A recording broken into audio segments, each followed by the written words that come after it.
किशोर और महेश के पिता की मौत तो कई साल पहले ही हो चुकी थी, लेकिन कुछ साल बाद सुलोचना का भी निधन हो गया। उन दोनों भाइयों की शादी हो चुकी थी और उनकी पत्नियों की आपस में बिल्कुल नहीं बनती थी। दोनों बीवियों की रोज की लड़ाइयों से तो मैं परेशान हो चुका हूँ। इस तरह से तो नहीं चलेगा। मुझे लगता है कि अब हमें अलग हो जाना चाहिए और बंटवारा कर लेना चाहिए। ठीक कहते हो भैया। गांव की पंचायत बुलाई जाती है और दोनों भाइयों के बीच बंटवारा हो जाता है। चलो भाई, हो गया बंटवारा, अब दोनों चैन से रहो। ऐसे कैसे बंटवारा हो गया? गाय का बंटवारा भी बाकी है और उसकी बछिया का भी। गाय हमें दे दो, बछिया तुम रख लो।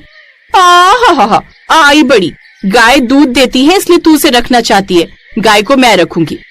दोनों देवरानी जेठानी सबके सामने फिर लड़ने लगती हैं। फिर पंचायत फैसला सुनाती है। गाय और बछिया दोनों एक एक महीना तुम दोनों के पास रहेगी। एक महीना बड़ा भाई उसका दूध निकालेगा और एक महीना छोटा भाई।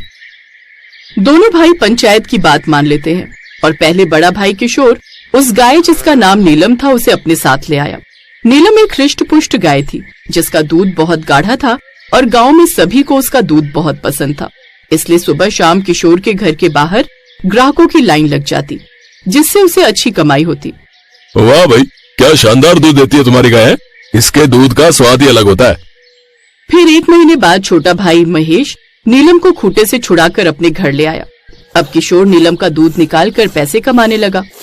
दोनों ही भाई अपने अपने फायदे के लिए नीलम का खूब इस्तेमाल करते, लेकिन उसको ठीक से चारा नहीं देते और दिन रात दूध निकालने में लगे रहते ताकि वो ज्यादा से ज्यादा पैसे कमा सके।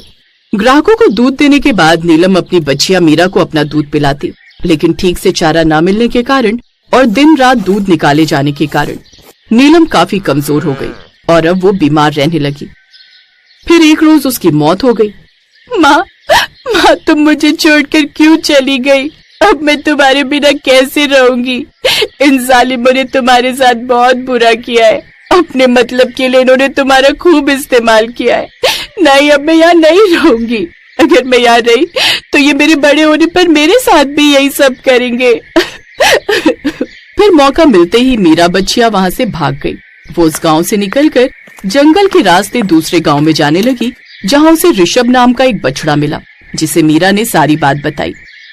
अच्छा हुआ जो तुम वहाँ से भाग आई, और अब तुम रोना बंद करो।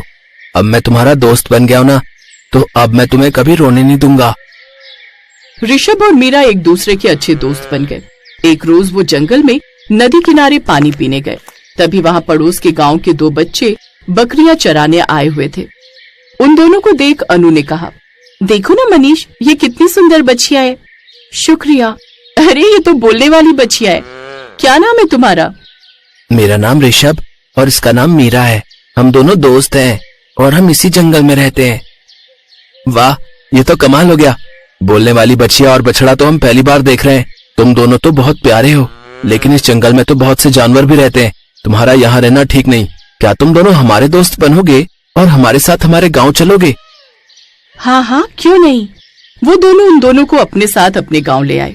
कुछ ही दिनों में बोलने वाला बछड़ा और बच्चिया पूरे गांव के चहेते बन गए। गांव वाले उन दोनों को सुबह शाम खाने को देते और भगवान का चमत्कार मानकर उनकी पूजा भी करते। ऐसे ही समय बीता और अब दोनों बड़े हो गए। ऋषभ अब एक हट्टा कट्टा बैल बन चुका था और मीरा एक सुंदर गाय बन चुकी थी। उन दोनों में एक अटूट बंधन बन चुका था। वो दोनों कभी भी एक दूसरे से अलग नहीं होते थे। उनका प्रेम जवानी की दहलीज पर पहुंच चुका था और एक रोज मीरा गर्भवती हो गई। ऋषभ मीरा का खूब ख्याल रखता था। मीरा, अब तुम्हें अपना खूब ख्याल रखना चाहिए। धूप में यहाँ वहाँ नहीं घूमना चाहिए। तुम्हें जिस भी चीज की जरूरत हो मुझसे कहना, मैं ला कर दूंगा। नहीं, तुम अकेले बाहर जाओ और मैं तुम्हारे बिना रहूं। नहीं, ऐसा नहीं हो सकता। तुम जानते हो ना अब मुझे तुम्हारी कितनी आदत हो चुकी है। अब तो मुझे ऐसा लगता है कि कभी हम जिंदगी में अलग भी हुए ना तो मैं तो तुमसे बिछड़ते ही मर जाऊंगी। ऐसी अशुभ बातें मत करो और हम दोनों कभी जिंदगी में अलग नहीं होंगे। इसी गांव में जगमोहन नाम का एक आदमी अपनी पत्नी ममता और बच्चों के साथ रहता था। मोहन एक शराबी था। ममता जैसे तैसे खेती बाड़ी करके घर चलाती थी। एक रोज, निकल जा तू इस घर से, शर्म नहीं आती? इतनी मेहनत से बच्चों के लिए फीस जमा करके रखी थी, उसे भी तू अपनी शराब के लिए चुरा कर ले गया। जगमोहन बहुत ही निकम्मा और शराबी किस्म का इंसान था जो हर रोज अपनी पत्नी को सताया करता था। खुद तो वो कोई कामकाज करता नहीं था, ऊपर से जो बीवी कमा कर लाती उसे भी अपनी शराब और जुए में उड़ा देता था। आए दिन उनके घर में झगड़े होते थे। एक रोज ममता ने तंग आकर जगमोहन को अपने घर से निकाल दिया। जगमोहन सारे गांव में भटकता रहा, लेकिन कोई भी उसे अपने घर में जगह नहीं दे रहा था। वो शराब के नशे में झूमते झूमते उस जगह आकर बैठ जाता है जहां मीरा और ऋषभ बैठा करते हैं। तभी उसकी नजर मीरा पर जाती है। उसे देख वो सोचता है, अरे ये तो कितनी बढ़िया गाय है, ऊपर से गर्भवती भी है। कुछ दिनों में ये बच्चा देने वाली है, फिर खूब सारा दूध देगी। इसका दूध बेचकर तो मैं खूब सारे पैसे कमाऊंगा। इससे तो मेरी शराब और जुए का आसानी से खर्चा निकल जाएगा है? लेकिन गांव के लोग इन दोनों को बड़ा प्यार करते हैं। ये मुझे इसे ऐसे ले जाने नहीं देंगे। ऐसा करता हूँ कि इस रात के अंधेरे में इस गाय को कहीं दूर ले जाकर छुपा देता हूँ। जगमोहन मीरा के गले में रस्सी डालकर उसे घसीटते हुए ले जाने लगता है। छोड़ो, छोड़ो, मुझे छोड़ो, ऋषभ मुझे बचाओ, मुझे इसके साथ नहीं जाना।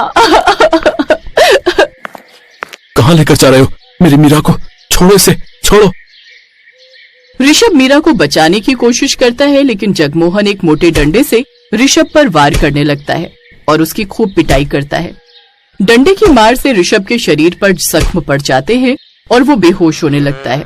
ये देख मीरा जगमोहन से कहती है, मत मारो मेरे ऋषभ को, तुम मुझे जहाँ ले जाना चाहते हो मैं चलने के लिए तैयार हूँ।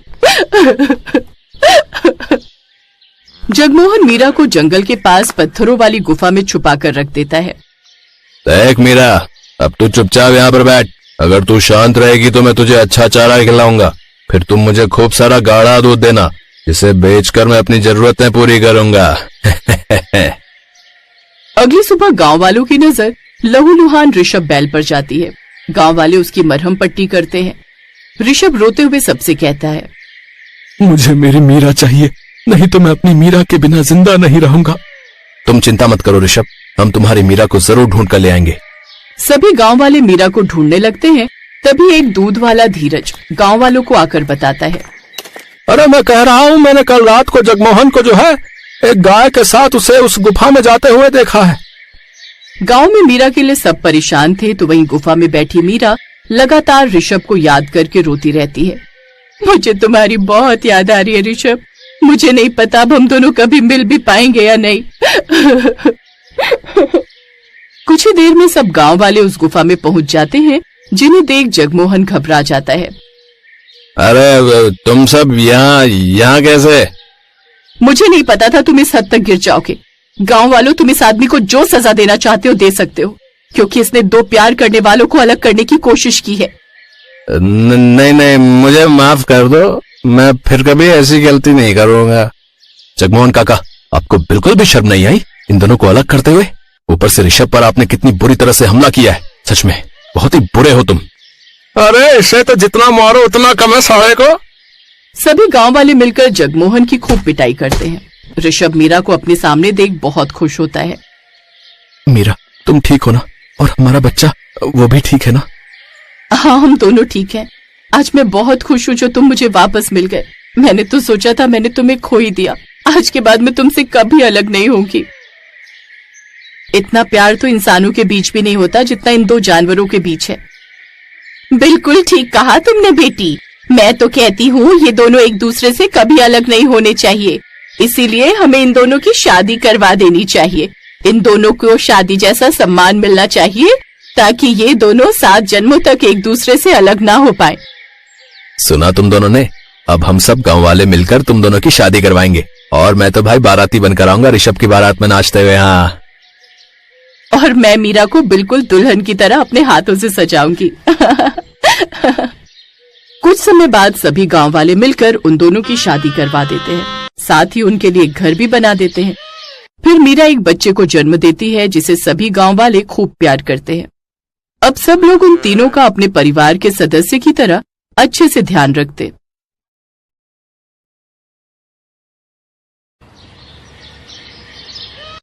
संध्या की मुंह दिखाई हो रही थी। सभी औरतें उसकी खूबसूरती की बहुत तारीफ कर रही थी, पर यह बात संध्या की जेठानी सुमन को बहुत ही खटक रही थी। एक बात तो है सुशीला बहन, तुम अपनी छोटी बहू बहुत ही सुंदर लाई हो, बिल्कुल चांद का टुकड़ा है। हाँ, बड़ी बहू भी अपनी जगह ठीक है, पर छोटी के नैन नक्श बहुत सुंदर हैं। ये सब तो संध्या की गुण गाने लगी। मुझे अब झुमरू तांत्रिक से मिलना ही होगा। सुमन उसी समय झुमरू नाम के तांत्रिक से मिलने गई और उससे अपनी बात कही। तांत्रिक बाबा, ये लो पूरे 30,000 रुपए, और जल्दी से मुझे वो उपाय बता दो जिससे संध्या गाय बन जाए।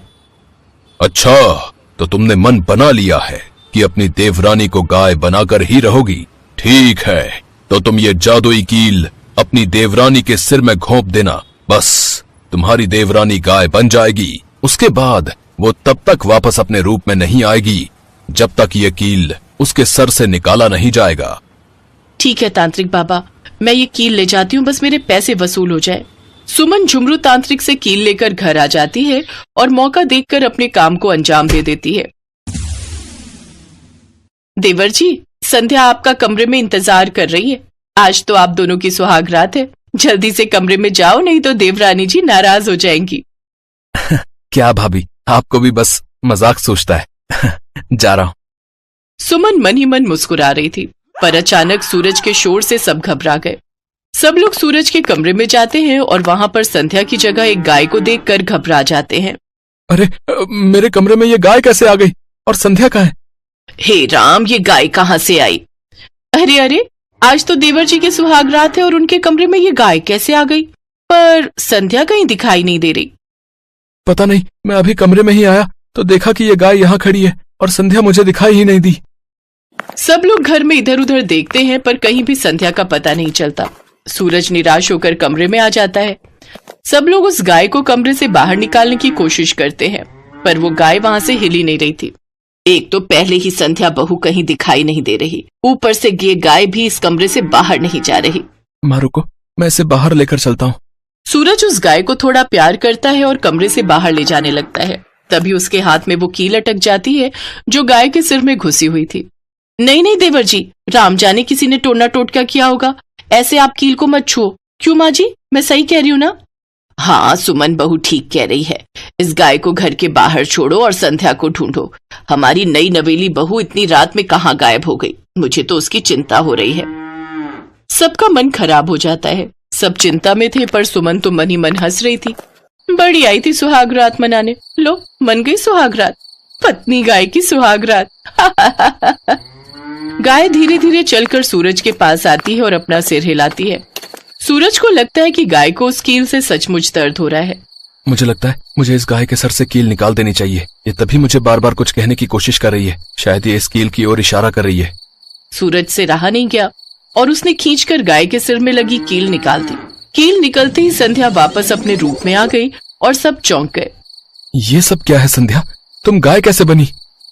ये सब सुमन भाभी ने किया है। मैं आपको सब सच बताती हूँ। मेरे बालों में जूड़ा बना था, मैं वही खोल रही थी। सुमन भाभी बोली कि मैं तुम्हारी मदद करती हूँ। उन्होंने मुझसे बात करते हुए एक कील मेरे सिर में घोंप दी और मैं गाय के रूप में बदल गई। मुझे नहीं पता कि भाभी मुझसे नफरत क्यों करती है, पर अब मैं यहाँ नहीं रहूंगी। मुझे यहाँ नहीं रहना माँ जी, मैं यहाँ सुरक्षित नहीं हूँ। अरे ऐसे कैसे बहू, तुम यहाँ से चली जाओगी? अगर कोई जाएगा तो वो सुमन जाएगी। माँ, संध्या ठीक कह रही है। आज भाभी ने सचमुच जो किया है वो बहुत गलत है। इसके लिए तो मैं उन्हें कभी माफ नहीं करूंगा। सुमन, ये सब क्या है? तुम्हें शर्म नहीं आई? तुमने अपनी ही देवरानी के साथ ऐसा किया। मैं भी तुम्हें माफ नहीं करूंगा। इस घर में कोई भी तुम्हें माफ नहीं करेगा। बेहतर यही होगा कि तुम अपने मायके चली जाओ। नहीं नहीं, ऐसा मत कहो, मुझसे गलती हो गई। मुझे लगा कि सब संध्या की सुंदरता की तारीफ कर रहे हैं, इसलिए कोई मुझे नहीं पूछेगा। इसी वजह से मैं ईर्ष्या से भर गई थी और मैं। अच्छा, तो ये सब झुमरू तांत्रिक का किया धरा है। उसको तो मैं पुलिस के हवाले करके ही रहूंगा। सूरज झुमरू तांत्रिक को पुलिस के हवाले कर देता है। सुमन सबसे माफी मांगती है, पर संध्या का मन नहीं था कि वो अब अपनी जेठानी के साथ रहे, इसलिए वो सूरज और अपनी सास के साथ अलग रहने लगती है।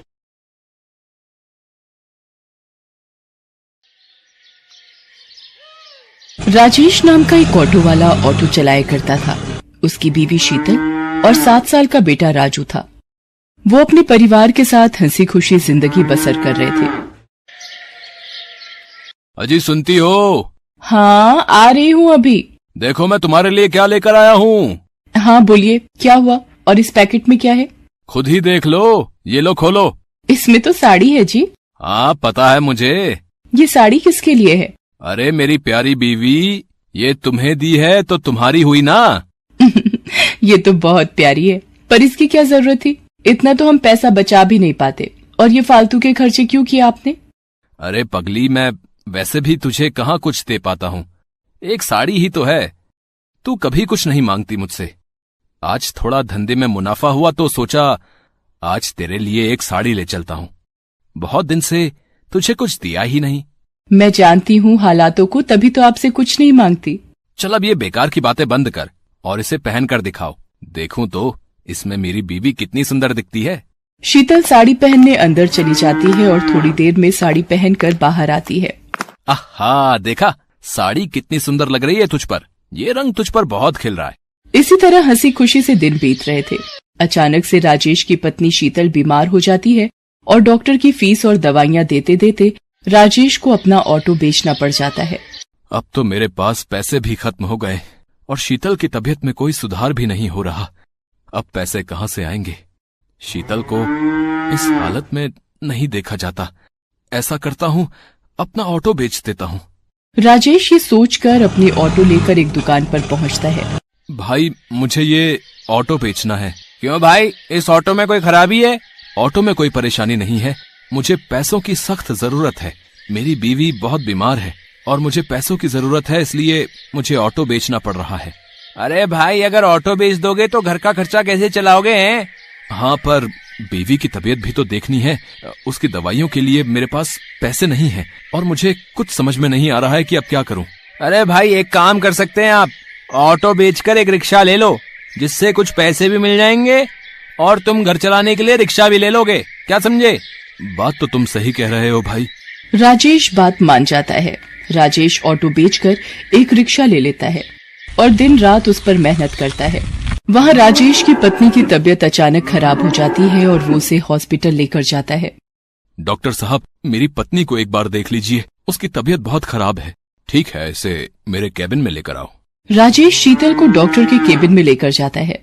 इनकी तबीयत बहुत खराब है, आप ये इंजेक्शन जल्दी से लेकर आइए, वरना मैं कुछ नहीं कर पाऊंगा।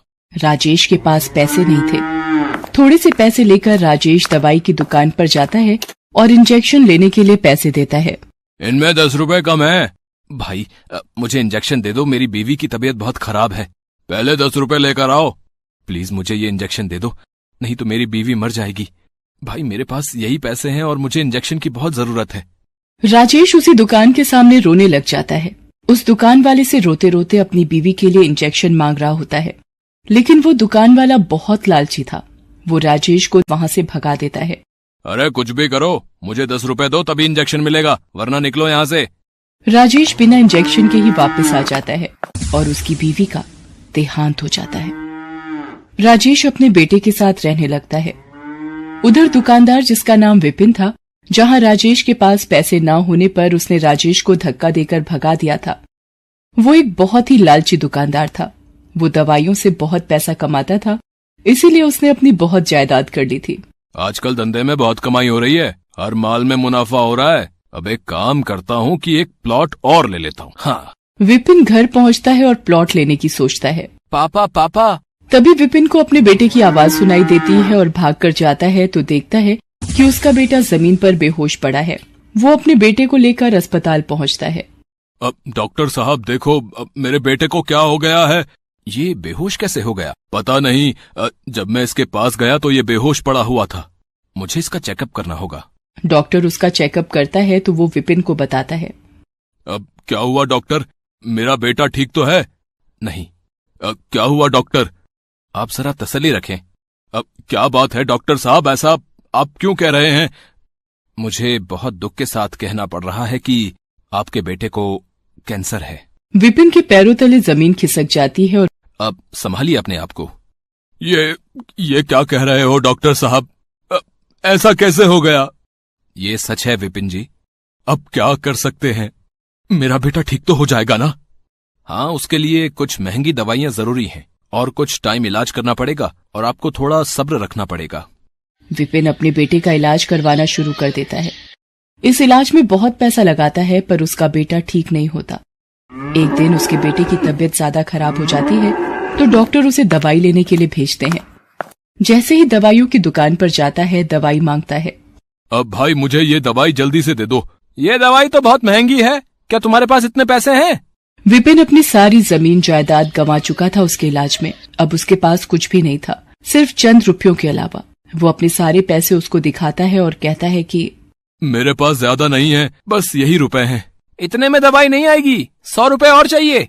पर भाई मेरे पास इतने ही पैसे हैं। तो दवाई नहीं मिलेगी, जाओ और पैसे लेकर आओ, जाओ। मेरा बेटा बहुत बीमार है, मैं आपके 100 रुपए जल्दी ही चुका दूंगा। चलो हटो, निकलो यहाँ से, पहले 100 रुपए लेकर आओ। तुम्हारे जैसे रोज आते हैं, चलो भागो यहाँ से, गरीब कहीं के। विपिन को पता था कि ये दवाई बहुत सस्ती है और दुकानदार इसे बहुत महंगी बेच रहा है। विपिन उस दुकान वाले से रो रो कर दवाई मांगने लगता है और तभी उसको वो दिन याद आता है जब उसने भी किसी जरूरतमंद को सिर्फ 10 रुपए के लिए दवाई नहीं दी थी।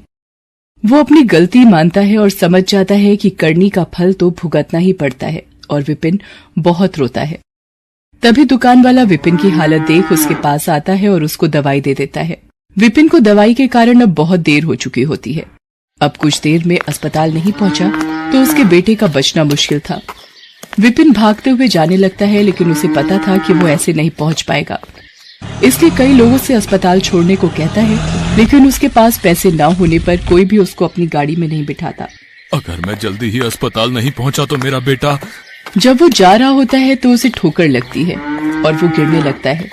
तभी एक रिक्शे वाला उसे आकर थाम लेता है। वो वही रिक्शे वाला होता है जिसको दवाई देने के लिए विपिन ने मना कर दिया था, लेकिन फिर भी वो अपने रिक्शे में विपिन को बिठा लेता है और पूछता है, भाई तुम्हें कहाँ छोड़ दूं? मेरा बेटा अस्पताल में है, मुझे वहाँ जल्दी पहुँचना है, लेकिन मेरे पास पैसे नहीं हैं। कोई बात नहीं, आप परेशान ना हो, सब ठीक हो जाएगा। मैं आपको वहाँ बिना पैसों के छोड़ दूंगा। विपिन बैठे बैठे बस अपने किए पर पछता रहा होता है। उसका लालच उसके सामने आ रहा था। वो अपने किए पर बहुत पछता रहा था, पर समय निकल चुका था। मैंने दूसरों का बहुत दिल दुखाया है और शायद इसीलिए आज मेरी ये हालत है। इसी वजह से मुझे आज ये दिन देखना पड़ रहा है। मैंने न जाने कितनों को दवाई नहीं दी, कुछ पैसों के लिए, और आज मैं भी वहीं खड़ा हूँ। आज मेरे पास भी पैसे नहीं है और दवाई की जरूरत है। सबको ऐसा ही महसूस होता होगा जैसा कि मैं लाचार महसूस कर रहा था। विपिन हॉस्पिटल पहुंचता है और वहां जाकर दवाई डॉक्टर को दे देता है। वहां उसके बेटे की तबीयत और खराब हो रही होती है। ये सब उससे देखा नहीं जाता और उसकी आंखों से आंसुओं की धारा निकल पड़ती है। तभी उसको भगवान की मूर्ति दिखाई पड़ती है। भगवान, मेरे कर्मों की सजा मेरे बच्चे को मत दो। जो सजा देनी है मुझे दे दो, पर मेरे बच्चे को बख्श दो। और ये कहकर वो फूट फूट कर रोने लगता है। तभी डॉक्टर वहां आते हैं और बताते हैं कि उनका बेटा अब ठीक है। विपिन राहत की सांस लेता है और उसके कुछ समय बाद विपिन का बेटा ठीक होकर घर आ जाता है।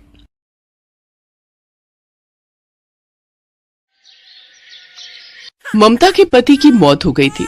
अब वो अपनी बूढ़ी सास और 5 महीने की बेटी रोशनी के साथ नीलगंज गांव में जंगल के पास बनी अपनी झोपड़ी में रहती थी। पति की मौत के बाद वो जैसे तैसे दिहाड़ी मजदूरी करके थोड़े से पैसे कमाती थी, लेकिन उसकी सास वो सब पैसे खुद रख लेती। एक रोज रोशनी भूख से तड़पते हुए रो रही थी। ये देख ममता ने अपनी सास कुंती से कहा, माँ जी देखिए ना, मेरी बच्ची भूख से तड़प रही है, इसके लिए दूध लाना है, मेरी बेटी भूखी है। मेरे पास इन फालतू चीजों के लिए पैसे नहीं है। तू और तेरी मनहूस बेटी भूख से तड़प तड़प कर मर जाए मेरी बला से। ये आप कैसी बातें कर रही है माँ जी? ठीक ही कह रही हूँ मैं। कल मुही जब तू ब्याह कर आई तो मैं विधवा हो गई, और जब तेरी ये मनहूस बेटी पैदा हुई तो मेरा जवान बेटा करंट लगने से मर गया। मेरा तो मन करता है तुम दोनों को भी जलाकर मार डालूं। तू ऐसे नहीं मानेगी, रुक तू, मैं तुझे बताती हूँ अभी। इतना बोलकर कुंती देवी ने चूल्हे से जलती हुई लकड़ी उठाई और ममता की ओर फेंक दी। ममता की साड़ी में आग लग गई, मगर इत्तेफाक से कुंती की साड़ी ने भी झट से वो आग पकड़ ली। तभी बाहर खड़ी गाय रज्जो भागते हुए अंदर आई। उस गाय ने बच्ची को अपने मुंह से उठाकर बाहर रख दिया। उसने पानी से भरी बाल्टी उठाई और उन दोनों के ऊपर गिरा दी। आग तो बुझ चुकी थी, लेकिन तब तक बहुत देर हो चुकी थी। उन दोनों की मौत हो चुकी थी। रज्जो ममता के माँ बाबा की गाय थी, जिसे ममता अपने माँ बाबा की मौत के बाद अपने पास ही ले आई थी। पहले तो रज्जो दूध देती थी, लेकिन फिर बूढ़ी होने के कारण उसने दूध देना बंद कर दिया था, इसलिए वो कुंती देवी को भी खटकती थी। ममता की मौत का उसे गहरा सदमा लगा और उसने भी अपने प्राण त्याग दिए। उस रोज सारा दिन रोशनी भूख से तड़पती रही। उनकी झोपड़ी गांव से दूर होने के कारण गांव वालों की आवाज उन तक नहीं पहुंची। लेकिन अगले दिन एक चमत्कार हुआ। ममता एक गाय के रूप में प्रकट हुई, जिसका मुंह तो गाय जैसा था लेकिन शरीर इंसानों जैसा। तू घबरा मत मेरी बच्ची, अब मैं तेरे पास वापस आ गई हूँ। रज्जो ने ऊपर वाले से उसके बचे हुए शेष प्राण मुझे देने की प्रार्थना की, जिससे मैं फिर से जिंदा हो गई। मेरा शरीर तो इंसानों का है लेकिन मुंह गाय जैसा। अब वो गाय के रूप में ही अपनी बेटी का पालन पोषण करने लगी। ऐसे ही समय बीता और अब रोशनी 12 साल की हो गई। एक दिन वो रोते हुए घर आई। क्या हुआ रोशनी बेटी, तू रो क्यों रही है? माँ, मैं पास वाले गांव के बच्चों के साथ जब खेलने जाती हूँ तो वो सब मुझे चिढ़ाते हैं, कहते हैं बता तो तू किसके साथ रहती है। मैंने बोला गाय माँ के साथ, तो सब मुझ पर जोर जोर से हंसने लगे। कोई बात नहीं बेटा, ऐसे लोगों की बातों का बुरा नहीं मानते। माँ, पहले तो तुम्हारा सिर्फ मुंह ही गाय का था, लेकिन अब तो तुम्हारा सारा का सारा शरीर गाय का बन गया है। बेटी, जब तक तू छोटी थी तब तक के लिए भगवान ने मुझे इंसानों जैसा शरीर दिया ताकि मैं तेरी देखभाल कर सकूं। लेकिन अब तू बड़ी हो चुकी है और अपनी देखभाल खुद कर सकती है, इसलिए अब उसने मुझे पूरी तरह एक ही रूप में बना दिया। ऐसे ही समय बीता। रोशनी अब 19 साल की हो गई और एक दिन वो अपनी गाय माँ से बोली, माँ, मुझे घर के हालातों और इस गरीबी से निकलने के लिए शहर नौकरी करने जाना होगा। ठीक है बेटी, लेकिन वहां जाकर अपनी इस गाय माँ को मत भूल जाना। नहीं मेरी प्यारी माँ, ऐसा कभी हो सकता है क्या? अपनी आर्थिक स्थिति को सुधारने के लिए रोशनी नौकरी करने शहर चली गई। शहर जाकर कुछ समय बाद उसे एक सरकारी अधिकारी की पर्सनल सेक्रेटरी की नौकरी मिल गई। रोशनी दिखने में बहुत ही खूबसूरत थी, इसलिए अनुज को उससे प्यार हो गया। एक दिन वो रोशनी से बोला, तुम और लड़कियों के मुकाबले दिखने में बहुत खूबसूरत हो, साथ ही शर्मीली भी। तुम औरों की तरह मॉडर्न कपड़े भी नहीं पहनती। मुझे तुम्हारी यही खूबी भा गई है। वो मैं बस ऐसे ही। तुम उदास लग रही हो। अब लगता है तुम अपने परिवार को मिस कर रही हो। वैसे कौन कौन है तुम्हारे परिवार में? और तुम्हारी माँ, वो भी उतनी ही खूबसूरत होंगी दिखने में जितनी कि तुम हो, है ना? ये सुनकर रोशनी घबरा गई और उसने अनुज से कहा, मेरे परिवार में कोई नहीं है। अब एक हादसे में सबकी मौत हो गई, मैं अनाथ हूँ। अच्छा, सुनकर दुख हुआ। अच्छा ठीक है, तुम मेरे घर चलो, मैं तुम्हें अपनी माँ से मिलवाता हूँ। उनसे मिलकर तुम्हें अपनी माँ की याद नहीं आएगी। रोशनी अनुज के साथ उसके घर चली गई। उसका बड़ा सा घर देख रोशनी की आंखें चौंधी आ गई। उसकी सुंदर और स्टाइलिश माँ को देखकर रोशनी को अपनी गाय माँ की शक्ल याद आई। फिर उसने सोचा, नहीं, अगर मैंने इन्हें अपनी गाय माँ से मिलवाया तो अनुज मुझे छोड़ देगा। नहीं, मैं इस मौके को हाथ से नहीं जाने दे सकती। रोशनी अपनी गाय माँ को भूल गई।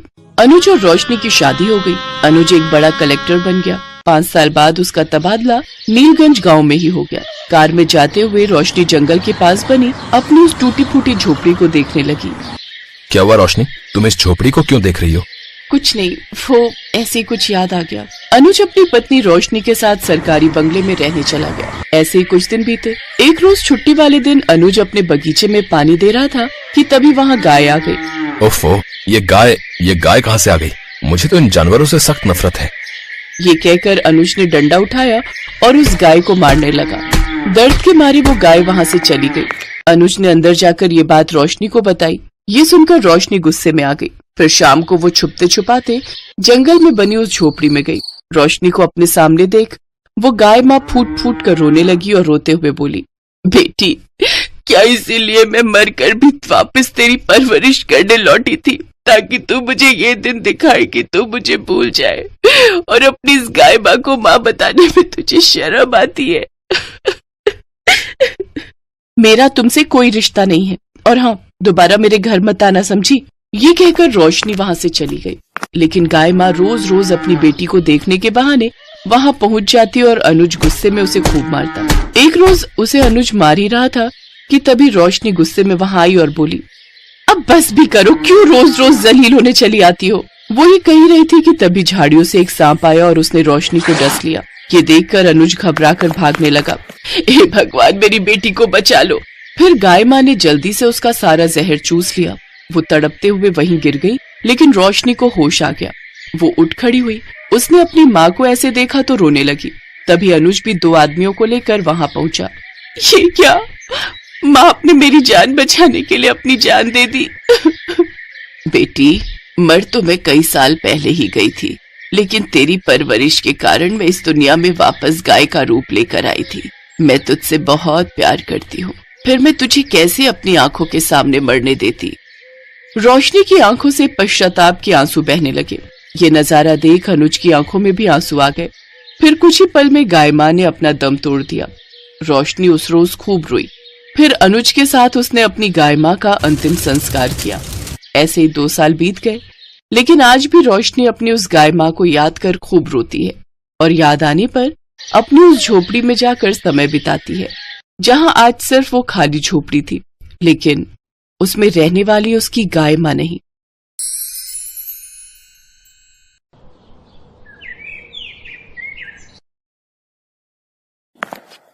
का है ऐसे मुंह फुलाए काहे बैठा है? मुझे गर्मी लग रही है माँ। ये क्या पहना दिया ये मुझे? अरे पगले, शादी है तेरी, और अगर आज नहीं सजेगा फिर कब सजेगा? और देखना, बहू को देखकर सारी गर्मी भाग जाएगी तेरी। हाँ। क्यों, वो क्या मेरे लिए एसी लेकर आएगी अपने साथ? चल पगला कहीं का। वैसे माँ, वो दहेज में एसी की बात हुई तो थी ना? अरे तेरा दिमाग तो ठीक है। बेचारी संगीता के बाबा किसान है, कहाँ से लाके देंगे वो तुझे एसी? एक छोटा कूलर आ रहा है, उसी में पानी भर के जितनी मर्जी चलाना, ठीक है? मुझे नहीं चाहिए कूलर। हाँ तो ठीक है, तू मुझे दे देना, मैं सोऊंगी आराम से कूलर में। उस दिन सोनू और संगीता की शादी थी। सोनू देखने में काफी हैंडसम था, तो संगीता भी कम सुंदर नहीं थी, और वो सोनू को पति के रूप में पाकर बहुत खुश थी। बस दिक्कत ये थी कि पिता की मौत के बाद सोनू 10वीं के आगे पढ़ाई नहीं कर पाया और एक दुकान में काम करने लगा, और इसीलिए उसकी कमाई बहुत ज्यादा नहीं थी। फिर शादी के बाद, मुबारक हो बेटा, अब तेरी शादी हो गई है। भगवान करे तुझे खूब सुख मिले, तू हमेशा खुश रहे। क्या माँ, कैसे खुश रहूंगा मैं? दहेज के नाम पर बस कुछ बर्तन, एक साइकिल, छोटा सा कूलर और ये गिने चुने कपड़े लिए हैं तुमने। अरे कम से कम एक मोटरसाइकिल और एक एसी तो मांग लेती।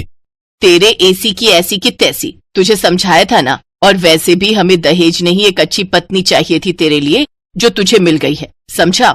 असल में सोनू जिस दुकान में काम करता था वो बहुत बड़ी दुकान थी, और वहां ग्राहकों के लिए कई एसी लगे हुए थे, और इसीलिए सोनू को भी एसी की आदत लग गई थी। उसकी माँ तो गर्मी झेल लेती थी, लेकिन घर आते ही सोनू की हालत खराब हो जाती थी। इसलिए वो चाहता था कि उसे दहेज में कम से कम एक एसी तो मिल ही जाए। और जब ऐसा नहीं हुआ तो वो अपनी पत्नी संगीता से नाराज रहने लगा। और फिर 1 महीने बाद, हे भगवान, पता नहीं मुझसे क्या गलती हो रही है जो ये मुझसे हमेशा नाराज रहते हैं, क्या करूं? संगीता, मैं आज थोड़ा देर से घर आऊंगा, तुम मेरे लिए खाना मत बनाना, दोस्तों के साथ बाहर ही खाऊंगा। अरे कभी इस बेचारी को भी बाहर ले जाया कर। रामकली ने डांट कर सोनू को कहा तो सोनू मुंह बनाकर वहां से चला गया। सोनू दहेज में एसी ना मिलने के लिए संगीता को ही जिम्मेदार मानता था। उधर बेचारी संगीता अपनी गरीबी और अपनी किस्मत को कोसती रहती थी। ऐसे ही पूरा 1 साल गुजर गया। इस बीच संगीता के पिता की मौत हो गई और फिर रामकली भी चल बसी। अब घर में सिर्फ सोनू और संगीता ही बचे थे, लेकिन असल में संगीता बिल्कुल अकेली पड़ गई थी, क्योंकि सोनू उससे ज्यादा बात नहीं करता था, जबकि संगीता उस पर अपनी जान छिड़कती थी।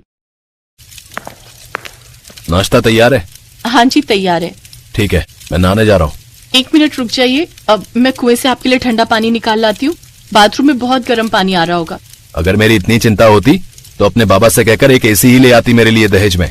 रहने दो, अब ये नाटक करने से कोई फायदा नहीं। संगीता पूरे दिल से सोनू के सारे काम करती थी और हर पल उसे खुश करने की कोशिश में लगी रहती थी, लेकिन सोनू उससे कभी सीधे मुंह बात भी नहीं करता था। ऐसे ही वक्त बीतता गया और फिर एक दिन जब संगीता सब्जी लेने के लिए बाजार गई तो उसने देखा कि सोनू वहां एक लड़की के साथ बड़े मजे से आइसक्रीम खा रहा था। संगीता चुपके से उनके पीछे आकर छुप गई और उनकी बातें ध्यान से सुनने लगी। कब तक हम ऐसे ही मिलते रहेंगे सोनू? ऐसे मतलब? हम क्या किसी से डरते हैं क्या? मैं तो किसी से नहीं डरती, पर तुम अपनी पत्नी को बता सकोगे हमारे बारे में? हाँ क्यों नहीं, मैं डरता हूँ क्या उससे? रुको, मैं आज ही उसे सब बता दूंगा और कह दूंगा कि चुपचाप अकेले रहना तो रहे, वरना जहाँ चाहे वहाँ चली जाए। अच्छा जी। हाँ, पर एक बात बताओ, अगर वो नहीं गई तो तुम्हें तो उसके साथ रहने में कोई दिक्कत नहीं है ना? मुझे क्या दिक्कत होगी? हाँ लेकिन तुम बस मेरे साथ रहोगे, समझे? हाँ हाँ डार्लिंग, मैं तुम्हारे साथ ही रहूंगा और वो पड़ी रहेगी किसी कोने में। ये सब सुनकर बेचारी संगीता की तो दुनिया ही उजड़ गई। वो रोते हुए चुपचाप घर चली आई और कुछ देर बाद सोनू भी घर लौट आया। उसे देखते ही संगीता ने हिम्मत जुटाकर उससे कहा, मुझे मालूम है आप क्या चाहते हैं मुझसे, लेकिन अब बाबा के जाने के बाद मेरे पास अपना कोई ठिकाना नहीं है। आप कर लो उस लड़की से शादी, मुझे कोई ऐतराज नहीं, बस मुझे यही रहने दीजिए। संगीता की बात सुनकर सोनू खुश हो गया और फिर ठीक 2 दिन बाद उसने इशिता से शादी कर ली। दरअसल इशिता उसी दुकान के मालिक की बेटी थी जहां सोनू काम करता था। शादी में इशिता अपने साथ काफी सारा सामान लाई थी, जिसमें एक ब्रांड न्यू एसी भी था। एसी देखकर तो सोनू के पांव जमीन पर ही नहीं थे। वो अपने कमरे में अपनी नई पत्नी के साथ रहने लगा और बेचारी संगीता ने घर की रसोई को ही अपना बसेरा बना लिया। और फिर अगले दिन, सुनो ना, मेरे लिए चाय बना दोगे? हाँ, क्यों नहीं। थैंक यू जान, कितने अच्छे हो तुम। अच्छा सुनो ना, अब तुम्हें खाना बनाना आता है? आता है, पर उतना अच्छा नहीं आता। पर तुम बनाओ ना खाना। हेलो मिस्टर, मैंने पहले ही बता दिया था तुम्हें, मुझे नहीं आते ये फालतू के काम। हैं? पर मुझे लगा तुम मजाक कर रही थी। अच्छा कोई बात नहीं, तो फिर मैं ही बनाता हूँ। जो सोनू कभी अपने हाथ से पानी का गिलास तक नहीं उठाता था, वो आज भीषण गर्मी में अपनी पत्नी के लिए खाना बना रहा था। ये देखकर संगीता हैरान थी, पर वो कुछ नहीं बोली। और ये हाल अब हर रोज का था। इशिता सारा दिन एसी चलाकर आराम से टीवी देखती और सोनू घर के सारे काम करता। बस सोनू को इस बात का संतोष था कि उसे रात में एसी में सोने को मिल जाता था। और फिर एक दिन ज्यादा इस्तेमाल करने की वजह से एसी खराब हो गया। सोनू, एसी खराब हो गया है, जल्दी से ठीक कराओ। बस मुझे 2 दिन का टाइम दे दो, मेरी सैलरी आते ही करवा दूंगा। अपनी फालतू की इज्जत की खातिर मेरे पापा की दुकान छोड़कर तुमने नई जगह काम किया, लेकिन रहे तुम फिर भी फटीचरी। देखो 2 दिन तो क्या, मैं 2 घंटे भी बिना एसी के नहीं रह सकती, समझे तुम? बस 2 दिन की तो बात है, थोड़ा सा एडजस्ट कर लो ना प्लीज। एडजस्ट करे मेरी जूती, मैं जा रही हूँ अपने पापा के घर। जब एसी ठीक हो जाए तब आकर ले जाना मुझे। वैसे रह तो मैं भी नहीं सकता एसी के बिना। चलो मैं भी चलता हूँ तुम्हारे साथ। कोई जरूरत नहीं है, मेरे पापा ने कोई एसी वाली धर्मशाला नहीं खोल रखी। चुपचाप रहो यहीं और जल्द से जल्द एसी ठीक करवाओ। तो इस तरह इशिता सोनू की बेइज्जती करके चली गई। रात को उसने बिना एसी के सोने की बहुत कोशिश की, लेकिन वो ठीक से सो नहीं पा रहा था। और फिर थोड़ी देर बाद अचानक ही उसकी आंख लग गई। जब वो सुबह उठा तो उसने देखा कि संगीता हाथ वाले पंखे से उसको लगातार हवा कर रही थी। वो रात भर जागकर उसे पंखे से हवा करती रही, इसीलिए सोनू चैन से सो पाया। और फिर, ये क्या कर रही हो? मुझे मालूम है आपको गर्मी में नींद नहीं आती, बस इसीलिए हवा करने चली आई। अरे अगर इतनी चिंता थी तो कूलर ही चला देती। वो तो बहुत पहले ही खराब हो गया था। क्या? तो तुम इतने दिनों तक बिना पंखे और कूलर के रही और मुझसे कुछ कहा तक नहीं, और मैं आराम से एसी में सोता रहा, वो भी एक ऐसी औरत के साथ जिसे मेरी जरा भी परवाह नहीं है। सोनू अपने किए पर शर्मिंदा था। उसने संगीता के सामने हाथ जोड़े और उससे माफी मांगने लगा। संगीता ने भी उसे माफ कर दिया और फिर उसी शाम वो इशिता के घर में गया। साथ में वो एसी भी था जो उसे दहेज में मिला था। और फिर एसी ठीक हो गया? नहीं, मेरा दिमाग ठीक हो गया। अब तुम अपने पापा के पास ही रहो और लो अपना एसी भी अपने पास रखो। इसकी ना तो अब मुझे जरूरत है और ना ही चाहत।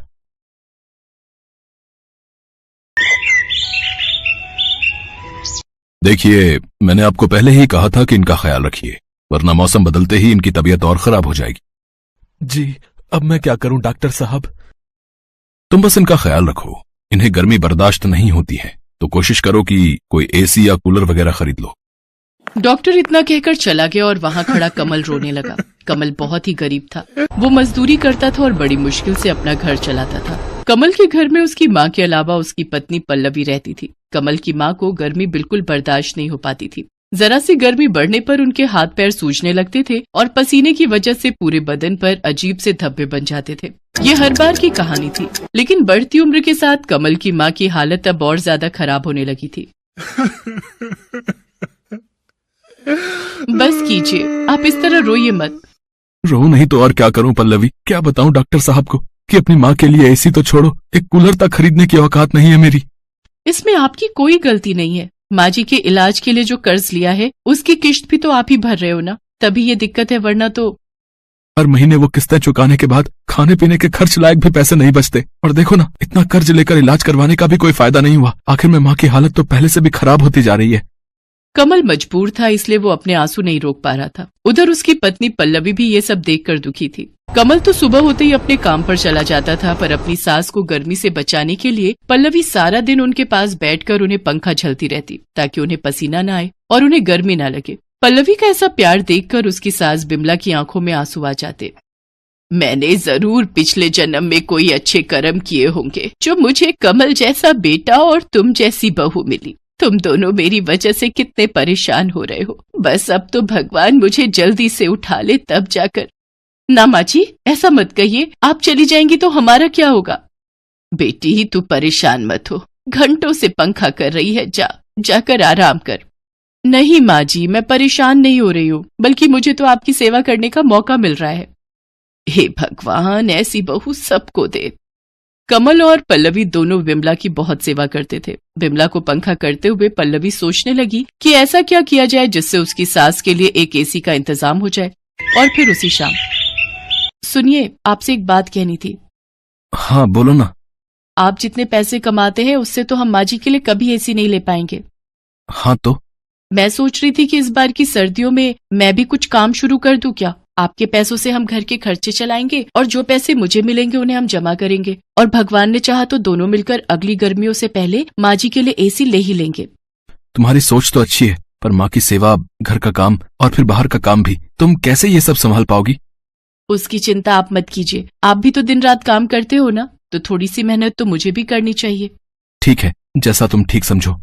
किसी तरह गर्मियां बीत गई और फिर बारिश आई तो बिमला, कमल और पल्लवी ने राहत की सांस ली। जैसे जैसे गर्मी कम हुई, बिमला की तबीयत भी कुछ बेहतर होने लगी और साथ ही पल्लवी ने भी काम ढूंढना शुरू कर दिया। एक दिन पल्लवी एक बंगले पर पहुंची। कोई है क्या? जी हाँ, बताइए। भैया, मैं काम ढूंढ रही हूँ। कैसा काम? अब कैसा भी, झाड़ू बर्तन वगैरह। ओह हाँ, है ना। एक्चुअली मुझे भी एक मेड की तलाश है। तो आपने पहले कहीं काम किया है ना?